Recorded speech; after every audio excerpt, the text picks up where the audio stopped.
Sorry for the delay. As you can imagine, we're prepping, trying to figure out how to get a stop and score a basket against these guys. Other than that, it's really easy prep. Yeah, we got a great challenge ahead of us. Terrific team, complete in every way, really. No clear, identifiable weaknesses, to be honest with you. You look at, like any elite team that would be certainly a Final Four contender, national champion contender. They're elite on both ends. You won't ever hear me say both sides of the ball, by the way. We have a round ball. Okay, all right. Yeah, so pet peeve of mine with basketball coaches. Yeah, they're complete on both ends. And it's interesting when you look at their team, you get great respect for how it's been constructed. They've been the model of consistency for a number of years. And I know a few years ago they had a couple down years, but they've really been a model of consistency here late. And I think it's a byproduct of solid recruiting. Matt's an excellent coach. His staff does an excellent job. But you look, they haven't had a ton of transfers. They've just had solid recruiting class after solid recruiting class, and that's how you have consistency. You can't have consistency if you have an entire recruiting class transfer, or in 2 or 3 year span a bunch of guys leave. And that what they have had has had just consistent, solid recruiting class after solid recruiting class, and they've really done a great job developing their players who have just grown in as they've gotten older, and they're really good players. So it's a great challenge. Obviously, they're a different type of team than Michigan State, but in some ways, is the challenge similar when you look at their offensive, defensive efficiencies? That the numbers remind me a little bit of what it was like when you had to prepare for that game. Is it a similar type of challenge? Yeah, it is in a lot of ways. Just on the road, that's the one obvious thing. And then the second thing is their ability to shoot it is at a completely different level.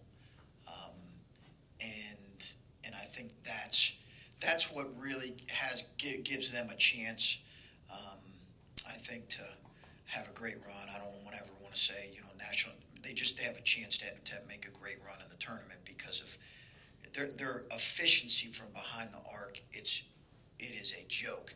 So that's the one area that I would say is not even close to comparable to the Michigan State team.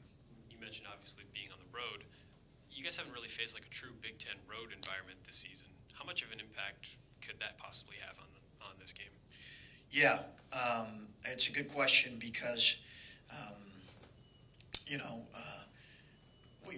whether Wisconsin, it was the Big Ten football championship, so we probably didn't get their normal crowd in that particular game. Let's be honest, that's a great environment, but that was a unique one there. Iowa was good and loud and really got into it in the second half when they made a major run and knocked us around. Northwestern's in a different venue.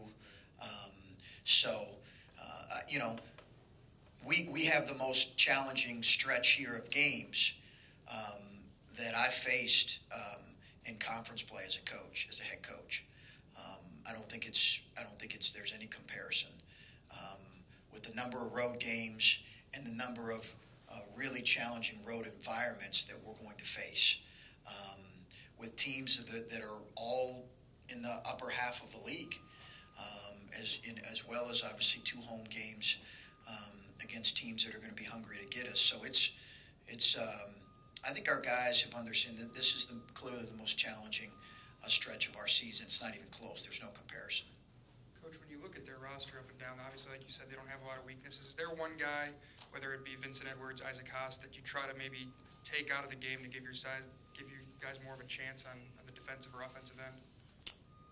Well, if there were, I wouldn't tell you right now. Okay, but I respect the question.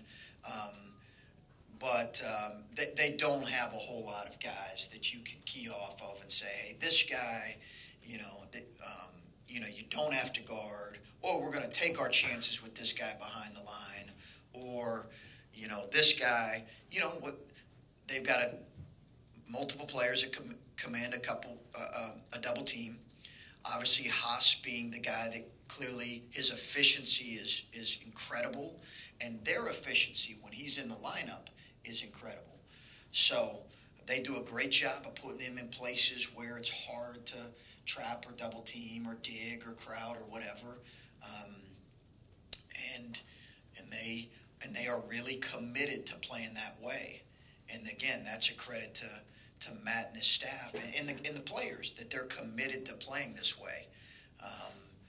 But long answer, no. I'll leave it at that.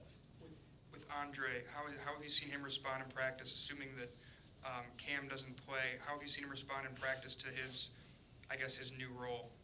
Well, we weren't able to do much yesterday because of just the wear and tear on our guys' bodies from Illinois. So we had some cleanup in film and some light work, but I don't expect it necessarily to be any different than what he's kind of a quiet kid anyway. His disposition stays pretty consistent. I don't necessarily expect it to be anything different than what it's been. I just want him to be ready to go, and I expect he will be. Chris, we've visited this before about how surprising this season has gone, about how many people, if any, would have predicted this. That said, Purdue at the preseason, you maybe would have circled that game to see how much work you have to do going, because there was a huge gap. Yeah. It's sort of still circled here in a different way. I mean, how close are you to them? Do you see this as a barometer at all, where you are at this moment? Maybe not program-wide, but how much more work you still have to do? I think we might look at it in that respect. I think as much as anything, I'm kind of anxious to see how we perform in a very hostile environment against an elite team, and anxious to see what we can take from that, good or bad. There'll be a lot of good and stuff, and then a lot of stuff that we've got to continue to work on. So I don't know that I put a whole lot more into it other than that. Anxious to see kind of how we respond on the road in an environment where it's always loud there. At least that's what I understand. I've never coached there before, but everybody tells me about how it's always loud there.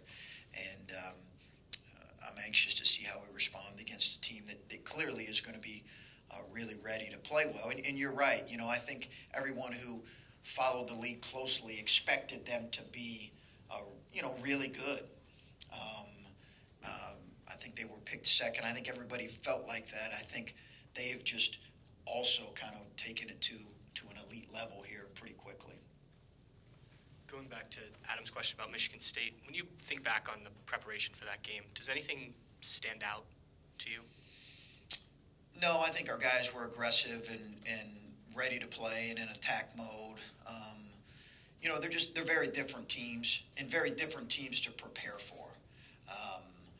So I don't really put a whole lot of, that one was here, the other one, this one's on the road. Two completely different teams in terms of how their makeup. Michigan State has elite players, elite coach, and great, all this stuff. So does Purdue. They're just very different. But, I think your guys will be hungry and excited to play. We've got 2 games this week. We don't just have 1 game. We've got 2 games, and I want to make sure our guys understand that. Chris, I know you're always trying to improve, and you're never sort of satisfied with where you are, but is there any sentiment that, like you mentioned, going on the road, playing a team that's this good is sort of maybe not the last hurdle, but the last sort of like situation you guys can encounter sort of to learn something about yourselves? You've won big at home, you've come back at home, you've won big on the road, you've played good teams on neutral courts, and this is like the last thing maybe you haven't done yet. Yeah, I look really at this stretch as being that of 4 games on the road, the stretch that I've talked about that I think is gonna test us in so many ways is being not necessarily just one game, but this stretch here. Indiana's going to be an incredible environment. Penn State obviously beat us, and Iowa's going to come in here hungry. So I really look at, I'm anxious. I think we're going to get knocked around as you'd expect, and I really look at how we respond to this stretch as much as anything. And I know Purdue's very talented, but maybe not necessarily full of NBA guys. And you've played some very talented teams, but is it more difficult that they play so well together and there's a compatibility with all these guys more so than just like playing a team that has 5 really good players maybe don't play all that well together? Absolutely, yeah. And again, I go back to how well they've been constructed and built. How well the team has been constructed and built, and the program, the consistency of the program. They play together exceptionally well, and they're older, but it's also can be challenging at times when guys have been in the program and you're coaching them. But they're obviously 4 seniors in the starting lineup. You can tell they like each other. They embrace what their mission and their challenge is. They do the dirty work. They're very good players, and I think they have multiple guys that are going to play in the NBA. But yeah, you could argue that other teams might have a guy or multiple guys that are higher on the draft board, but I think Matt would be the first to say that they have outstanding players, but the way they play and how committed they are to playing together is what makes them special. And after this game, I'm really going to be, I hope they make a deep run because I think they're a great example of what college basketball can be about. I know we've asked you this before, but how have you seen Jayshawn Tate improve at running the point for your team? Yeah, good. He's been good at times. It's a lot for him because we ask him to do so much, but I think he enjoys it too. Most guys do when you're asking him to play the point guard. I very rarely had a guy. I said, we're going to need you to play the point. Really? Point? Now when you say, hey, we're going to need you to defend the post, huh? You mean him, right? Not me. But everybody wants to play the point, and he does. He's done a good job with it. Do you see his role changing any, especially with facing guys like Isaac Haas or Vincent Edwards here coming up on Wednesday? You mean role in terms of? Yeah, in terms of switching from running the point in terms of, and then playing on the inside. Yeah. So, maybe. Haas, as everyone knows, is a mountain of a man. So I don't know that that's a guy we can put JT on to defend a whole lot. Not to say he won't at some point, but we do think we'll move JT around and defend a few different guys. Chris, following up on that a little bit, as you look at this roster and the matchups, can you pinpoint a guy in your group who really needs to, I wouldn't say take his game up, but who are you looking for? I would think Caleb is somebody, being a freshman, being in this environment, that really that's who your eye is on, is somebody that has to really kind of he's got to be able to defend. He's never defended a guy quite this big. We were joking yesterday about Odin, but Odin's bigger.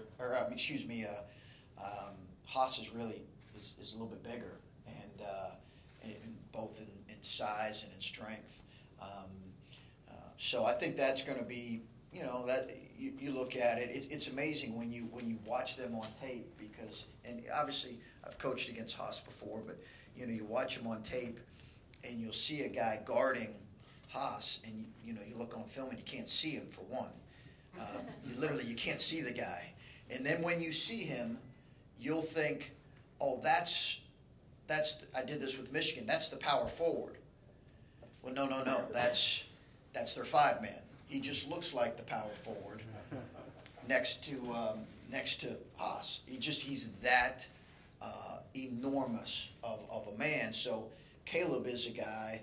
Micah, Kyle Young at times. We're going to have to do it collectively. Would you say that it's on them a little more than even your perimeter guys in terms of what they face? Yeah, it's on them to make him work and make him earn it and try to, try to beat him to spots, but, there's a variety of ways to play a guy like that, whether you're trapping the post or digging. But again, their spacing and their shooting makes it so difficult. But yeah, it's going to be it's going to be a really physical battle. So a lot is going to be placed on them to do their work early. Coach, I think this is mentioned at every single press conference, but what you guys have done this year can't be overstated enough. You have a chance now. I know it's a really good team tomorrow that you're playing for a chance to get back in first place in the Big Ten. What is the mood like in practice and stuff? Is it anxiety? Is it excitement? Is it confidence? What's the tone of the team as they're headed to a road game for a chance to play for first place in the Big Ten? Yeah, I think excited as much as anything. They're really excited. They're anxious. But I think they're excited about this closing stretch.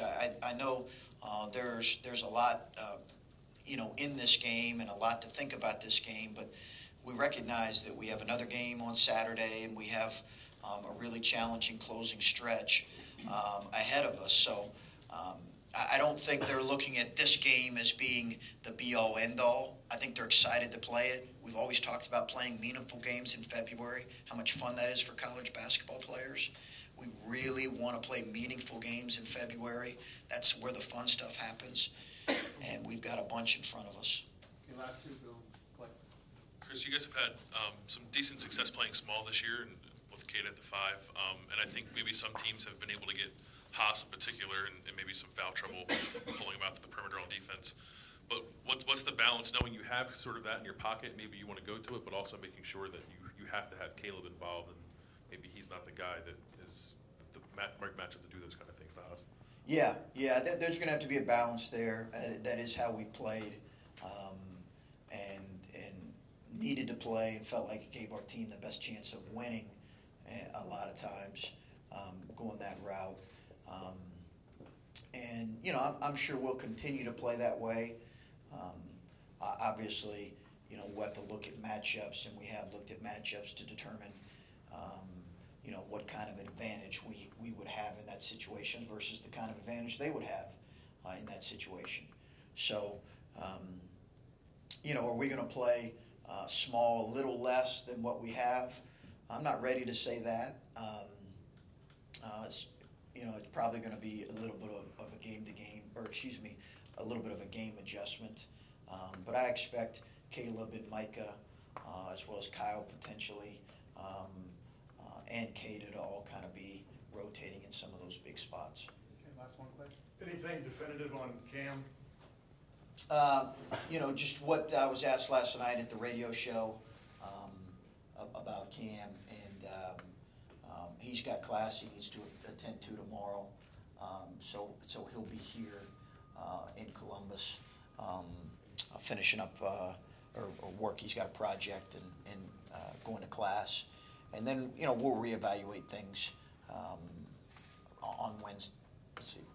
Thursday. Thank you. You think your message is getting through there? Well, yeah, Cam and I had a conversation, going into the game the other day, and I think Cam